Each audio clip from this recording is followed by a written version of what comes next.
few days later, Thomas and BOCO were sitting in the yards, talking about recent events, as Edward was pulled away by Derek to the works. Never a dull moment on this line, BOCO. First all that business with Bill and Ben saving the ship, and then Edward's trucks breaking loose the other day. BOCO smiled. Indeed, that was his first accident with trucks in years. I didn't think... Yeah, I'd believe that. But in any case, I'm just glad Trevor was there when he was, or he wouldn't have noticed. I'm glad the Flight Controller is repairing him. Yeah, Trevor's a good engine. He deserves a new boiler. And how's your boiler been? I heard that you haven't been overhauled in quite some time now. Even your face is starting to look all, wrinkly. Maybe. When I'm done here, I'll mention it to the Flight Controller.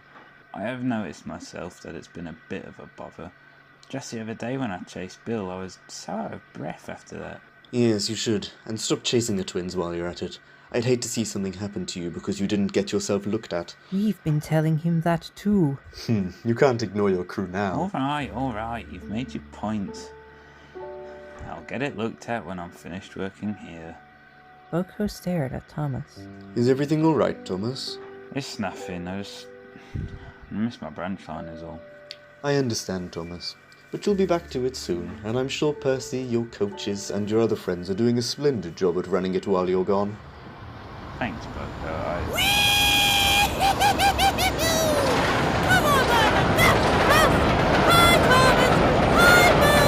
The two jumped.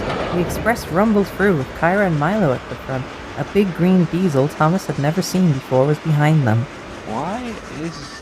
I'm sure that's a story waiting for me at Tidmouth. But what I was going to say was, I have some empty vans to take down to the docks for Salty to arrange. If you wanted, you could take them down. The run may help clear your smoke box. Thomas thought about it, and after talking it over with he and BOCO's crew, it was arranged. Thank you, BOCO. I feel better already. And Thomas puffed happily away to collect his train. Unfortunately, his happiness wasn't to last. Near the harbour, the line crossed a lane. The crossing had no gates, and the lane led to a farm which supplied foods to the shops in the town. The farmer had difficulty starting his lorry. Come on, Mucky, we've got stuff to deliver. You're right. She jerked and jumped as they left. They soon approached the crossing. Speed bump! Called the lorry as she jumped over the rails. She made a noise like a tired sheep and stopped. Blast it! What did I tell you about stopping places you're not supposed to? Last week was one of the best naps I ever had. You stalled on the roundabout. Look, I'll go get help. Are you seriously already asleep? Well, that sounds like an engine. Oh my God! Thomas was coming down the line with the vans from the harbour. He wasn't going fast, but when he saw the lorry, it was too late. He hit the lorry with a crack. He spun round and landed in a nearby bush. Splintered wood, eggs, butter, and milk were catapulted all over Thomas. Oh! Ow! Exclaimed Thomas as the train came to a stop. When the noise died down and the dust settled, the farmer climbed back out from where he had taken cover. Oh, look what you've done to my poor old lorry. That's one hell of a way to make an omelette. Maxine got out to make sure Thomas wasn't hurt, then stood back and surveyed the mess. She began to laugh. Not funny! Said Thomas as an egg yolk trickled down his nose and burst on his buffer. You're not standing where I am.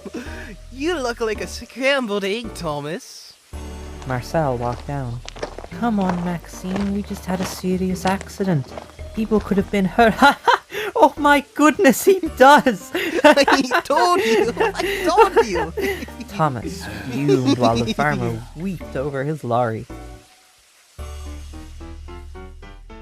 Maxine and Marcel tried hard to clean Thomas, but the heat of his boiler had cooked the eggs and they were soon stuck. Sorry, Thomas. Said Maxine at last. We can't block the line any longer. We shall have to go on. But what about my lorry? Oh, we're sorry, sir. We'll get help when we arrive. We promise.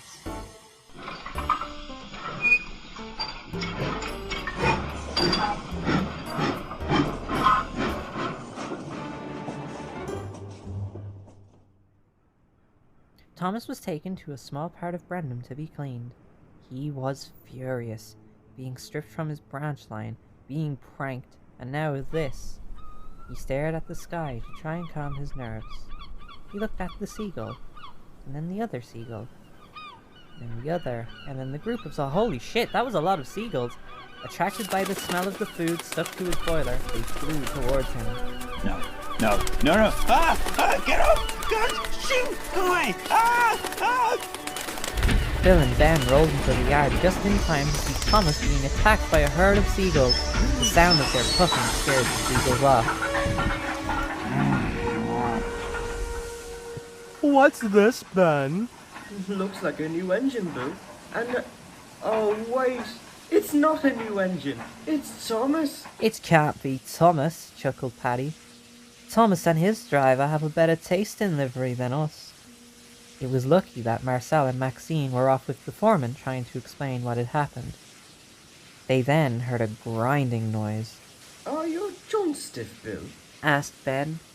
But it wasn't Bill's joints. It was Thomas, gnashing his teeth. Leave me alone, He said darkly. Even the twins were frightened and left Thomas be. Thomas sighed. He was tired, and annoyed, and a little sad. He listened to the radio in a nearby warehouse, talking about a storm due for the next day. This is going to be a very long week, he said to himself.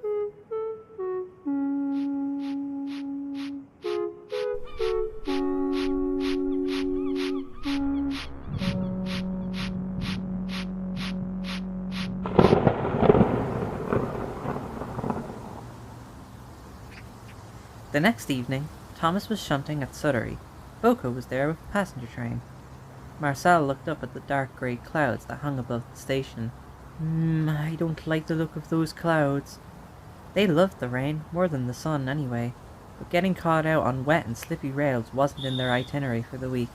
Me neither, said Maxine. The storm is nearly here from what driver says. Called BOCO as he left. Take care, you three. Thanks, BOCO. You too. Just then a worker came up. You're to leave your trucks here and collect some more from the clay pits. Derek has been called away elsewhere, an emergency on the main line apparently. The crew looked at each other, puzzled.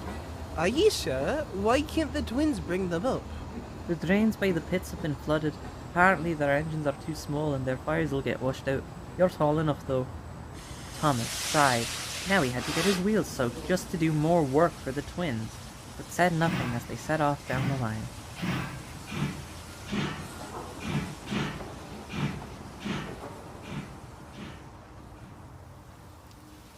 It had started raining by the time they arrived.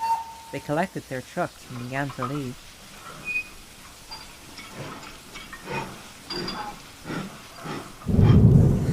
As they traveled, thunder began to sound out. Thomas grew concerned. There's nothing for it, boy. We'll just have to keep going. Thomas agreed, although he really didn't want to. Not long later, the thunder got worse. The sky lit up with another crack of thunder that echoed around the pit. Thomas looked anxiously up at the cliffs as a couple of rocks bounced down from high above them. I best be careful. Whoa! A large bit of stone landed on the rails next to them. You alright, Thomas? Thomas said nothing.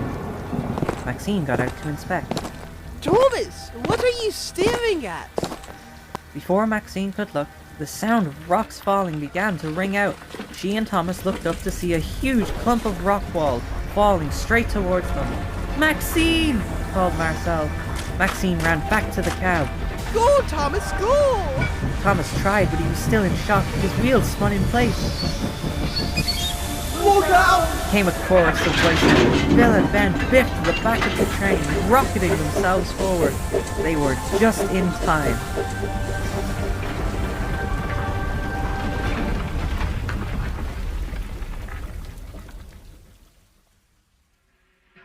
Later, Thomas spoke to the twins.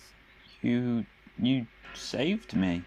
Well, of course. Couldn't let you get crushed, could we? I suppose not. I'm sorry for being so annoyed at you two.